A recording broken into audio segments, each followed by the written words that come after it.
হরে কৃষ্ণ।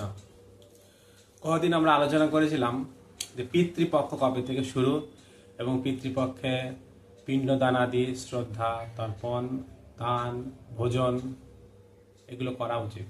ভাদ্র পূর্ণিমার কৃষ্ণপক্ষের পিতৃ অমাবস্যা থেকে মহালয়া পর্যন্ত যে 15 দিন, সেটা হলো পিতৃপক্ষ। এই পিতৃপক্ষের সময়টাতে আমাদের কিছু বিধিনিষেধ পালন করা উচিত।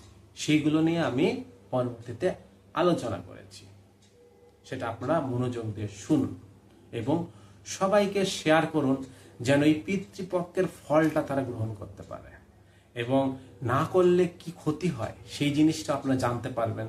এর থেকে মুক্ত হতে গেলেও আমাদের জিনিস জানতে হবে, করতে হবে, সবাইকে জানাতে হবে।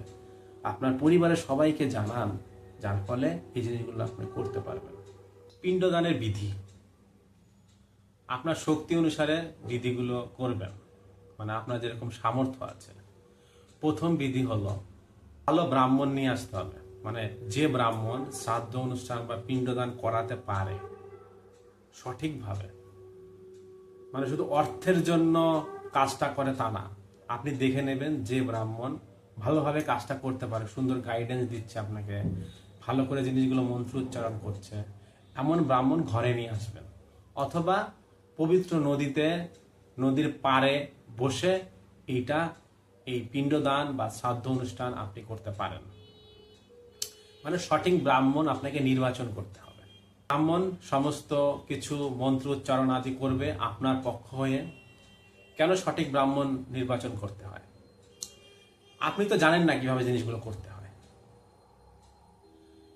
তো ব্রাহ্মণ করবে, ব্রাহ্মণ জানে, ব্রাহ্মণ মন্ত্র উচ্চারণ করবে। ব্রাহ্মণ অ্যাকচুয়ালি আপনার হয়ে ভগবানের কাছে প্রার্থনা করবে, ভগবানের কাছে এই জিনিসগুলো পৌঁছে দেবে মন্ত্র উচ্চারণের মাধ্যমে, তার শুদ্ধতার মাধ্যমে।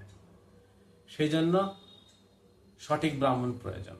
ব্রাহ্মণকে সমস্ত কাজ করার পরে তাকে ভোজন, মানে ভগবানের নিবেদিত প্রসাদ তাকে প্রদান করবেন এবং তাকে বস্ত্র দেবেন এবং তাকে কিছু দক্ষিণা দেবেন।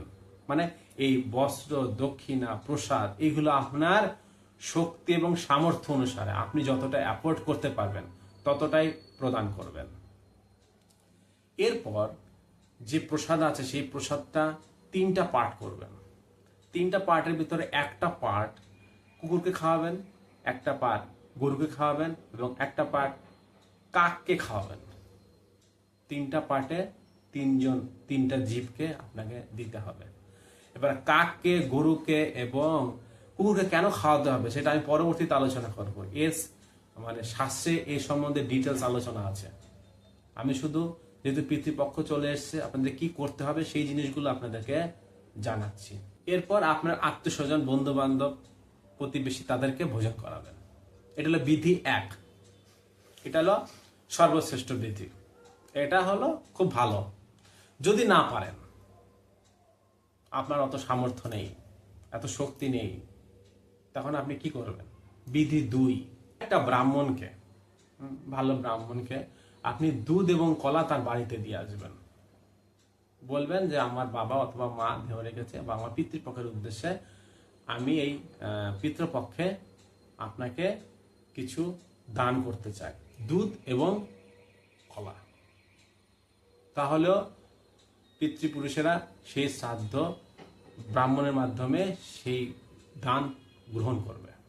3 নম্বর বিধি, আপনি যদি তাও না পারেন, আপনার সামর্থ্য নেই দুধ এবং কলা দেওয়ার, তাহলে বিধি নাম্বার 3, যদি আপনি ব্রাহ্মণকে দুধ এবং কলা খাওয়াতে না পারেন, তাহলে ঘাস বা দূর্বা এগুলো তুলবেন, যেখানে এখানে সেখানে হয়ে থাকে যে ঘাস বা দূর্বা, কেটে একটা লাড্ডু বানাবেন।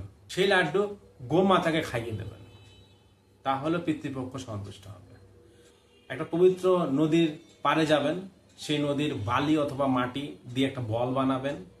বল বানিয়ে উল্টা হাতে, এটাকে বলা হয় অর্পণ, এটাকে বলা হয় তর্পণ। উল্টা হাতে আপনি তাদের উদ্দেশ্যে, পিতৃপক্ষদের উদ্দেশ্যে আপনি তর্পণ করবেন। মানে এরকম ভাবে নদীতে নেমে বলটা, মাটির তৈরি বলটা, ঢালাটা, মাটি বা বালির তৈরি ঢালাটা এভাবে তর্পণ করে দেবেন, তাহলেও তারা সন্তুষ্ট হবে। যদি যদি নদীতে গিয়ে মাটির ঢালা তর্পণ করতে না পারেন, তাহলে সেই শক্তি সামর্থ্য নেই, তাহলে কি করবেন? একটা নির্জন স্থানে যাবেন, গিয়ে হাত তুলবেন, আর পিতৃপুরুষদের উদ্দেশ্যে হাত তুলে কি বলবেন? হে পিতৃপুরুষগণ, আপনারা সন্তুষ্ট হয়ে যান। এ পিতৃপুরুষগণ, আপনারা সন্তুষ্ট হয়ে যান। এ পিতৃপুরুষগণ, আপনারা সন্তুষ্ট হয়ে যান।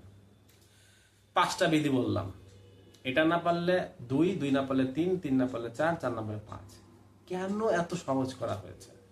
কারণ পিতৃপক্ষর উদ্দেশ্যে অবশ্যই পিণ্ডদান, শ্রদ্ধাদি, তর্পণ, ব্রাহ্মণ সেবা এগুলো করাতেই হবে।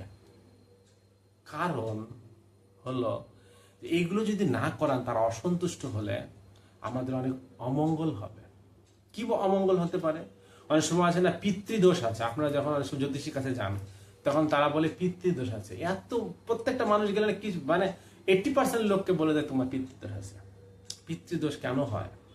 আমরা এই পিণ্ড দান বা এই পিতৃপক্ষ এই জিনিসগুলো আমরা করি না। সমাজের অনেকেই ভুলে গেছে।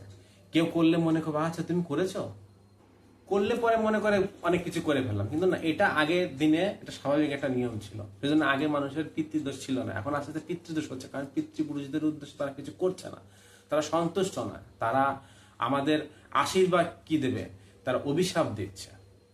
পিতৃদোষ যদি থাকে তাহলে কি হবে? দেখবেন আপনার সংসারে স্বামী স্ত্রীর সাথে পারিবারিক কলহ হবে। আর যেহেতু পিতৃপুরুষ দ্বারা আমরা এই শরীর লাভ করেছি, এই শরীর বিভিন্ন ধরনের রোগ ব্যাধি হবে, মানে বিভিন্ন রোগ ব্যাধি থেকেই যাবে। অনেকে ডাক্তার দেখে সুস্থ হচ্ছেন না, তার মানে পিতৃদোষ চলে এসছে আপনার উপরে। তারপর অর্থের অভাব হবে। ইনকামের অনেক চেষ্টা করছেন, কিন্তু অর্থ আসছে না, অর্থ থাকছে না, এই দোষগুলো হবে। অনেকের সন্তান হয় না, বা সন্তান হলেও নষ্ট হয়ে যায় গর্ভে, বা সন্তান হলে বিকলাঙ্গ সন্তান হয়। মানে সন্তান ধারণ করতে অনেকের সমস্যা হয়, কারণ পিতৃপুরুষদের আশীর্বাদেই শুধুমাত্র সেই পরিবারে সন্তান আসে। তো পিতৃপুরুষদের অভিশাপ থাকলে কিন্তু সন্তান আদি হবে না, হলেও প্রবলেমযুক্ত সন্তান হবে, বা সন্তান ধারণ করতে বিভিন্ন ধরনের সমস্যা হবে। অনেক সময় দেখবেন আপনার সন্তানেরা খারাপ সঙ্গের প্রভাবে পড়ে যায় এবং আপনাদের সাথে খারাপ ব্যবহার করে। এর কারণ হলো পিতৃদোষের পড়ে গেছে বলে। পিতৃদোষ হওয়ার জন্য আপনার সন্তানেরা খারাপ সঙ্গ করে, আপনাদের খারাপ ব্যবহার করে। পিতা মাতার সাথে সন্তানদের খুব ভালো ব্যবহার নেই, ভালো সম্পর্ক নেই। এই যে পারিবারিক যে সমস্যাগুলো আমি বললাম, সেই সমস্যাগুলো দেখা যায় পিতৃপক্ষ অসন্তুষ্ট হলে। অনেক পরিবারে আসরিক ভাবাপন্ন সন্তান হয়। মনে করবেন আপনার 3টা সন্তান, প্রথম 2টো সন্তান ভালো শান্ত স্বভাবের, একটা সন্তান খুব উগ্র স্বভাবের। তাহলে বুঝতে হবে 2টো সন্তান যখন হয়েছিল তখন সন্তুষ্ট ছিল, পরবর্তীতে এমন কোনো কর্ম হয়েছে পরিবার থেকে, 3য় নাম্বার সন্তানটা যখন হবে তখন পিতৃপুরুষের অসন্তুষ্ট ছিল। সেই জন্য আসরিক ভাবাপন্ন সন্তান পরিবারে আসে। তো দেখুন, অসন্তুষ্ট হলে আমাদের পরিবারে কত ক্ষতি হতে পারে। এমনকি দেখা যায় যে পিতৃপুরুষেরা অসন্তুষ্ট হলে 4 নাম্বার এবং 5 নাম্বার জেনারেশনে তারা একদম ডিস্ট্রয় হয়ে যায়, একদম নষ্ট হয়ে যায় সেই বংশটা। এতটা মানে সিরিয়াস বিষয়। তো সেই জন্য পিতৃপক্ষে 15 দিন এই তর্পণ আদি এবং দান আদি এবং এই পিণ্ড দান আদি যদি করা হয়, তাহলে কি তারা সন্তুষ্ট হয় এবং আপনাদের পরিবার ফুলে ফলে খুব সুন্দর শান্তিপূর্ণভাবে বসবাস করতে পারবে। কারণ পিতৃঋণ আছে আমরা জানি, কালকে গত ক্লাসে আমরা আলোচনা করেছি। তো এই হলো পিতৃঋণ যদি আমরা শোধ না করি কি অমঙ্গল হতে পারে। আচ্ছা, তাহলে আমরা কি করব না এই পিতৃপক্ষ 7 থেকে 21 তারিখ পর্যন্ত আমরা কি করব না, সেটা নিয়ে একটা আমি আপনাদেরকে বলছি, সেগুলো আপনারা মনে রাখবেন। এই জিনিসগুলো করা যাবে না। পিতৃপক্ষের সময়টাতে এই 15 দিনে কোনো সময় নতুন কোনো কিছু শুরু করবেন না। এই সময়ে কোনো কিছু নতুন কিছু কেনাকাটি করবেন না, বিশেষ করে সোনা, ফ্ল্যাট কেনা, বাড়ি কেনা, ল্যান্ড কেনা, কোনো জামা কাপড় কেনা, এইগুলো করা যাবে না। এগুলো ফেস্টিভ্যাল, মানে কোনো ধরনের ফেস্টিভ্যাল করা যাবে না। আপনারা কোনো বাচ্চাদের অন্নপ্রাশন করাবেন না, জন্মদিন করাবেন না, তারপরে বিবাহ করবেন না, নতুন নতুন কিছু যেগুলো হয় পারিবারিকভাবে যে জিনিসগুলো হয় সেইগুলো করা যাবে না। কারণ সেই সময়টা পিতৃপুরুষদের উদ্দেশ্যে মনোনিবেশ করা উচিত, কখনো আনন্দময় কিছু করা উচিত, তাতে করে তারা অসন্তুষ্ট হয়। মানে আপনার কাছে একটা ব্যক্তি দাঁড়িয়ে আছে, কিছু চাইছে, আপনি সেই জিনিসটা বাদ দিয়ে অন্য কারোর সাথে গল্প করছেন বা আনন্দ করছেন, তো সেই ব্যক্তির অসন্তুষ্ট হবে। আর পিতৃপুরুষ অসন্তুষ্ট হলে তো দেখতে পাচ্ছেন কি হতে পারে। তাই এই জিনিসগুলো করবেন না। এই সময়ে আপনারা পারিবারিক কোনো বংশ বৃদ্ধি করার জন্য কোনো ধরনের প্ল্যান করবেন না, অর্থাৎ ব্রহ্মচর্য পালন করবেন এই 15 দিন। কারণ এই সময়ে যদি কেউ ব্রহ্মচর্য পালন না করে তাহলে পিতৃপুরুষরা অসন্তুষ্ট হয় সেই ব্যক্তির প্রতি, এর ফলে তার বংশে বা পরবর্তী জেনারেশনে তার প্রভাব ফেলে। হরে কৃষ্ণ। তো আপনার এত সময় ধরে পিতৃপক্ষ নিয়ে শুনলেন, আমাকে এত সময় দিলেন। আপনারা জিনিসগুলো বুঝুন, জানুন এবং করার চেষ্টা করুন, এবং সঠিক একজন ব্রাহ্মণকে ধরুন, যেদিন অন্তপক্ষে একদিন 15 দিনের ভিতরে স্নান করবেন, তর্পণ করবেন, একদিন ব্রাহ্মণকে ডেকে এই জিনিসটা করবেন। হরে কৃষ্ণ। আপনাদের যদি কোনো প্রশ্ন থাকে, কমেন্ট থাকে, মানে কোনো ধরনের প্রশ্ন থাকে বা কোনো মন্তব্য থাকে, কমেন্ট সেকশনে আপনারা এটা লিখে পাঠাতে পারেন। আমি চেষ্টা করবো আপনাদেরকে সাহায্য করার।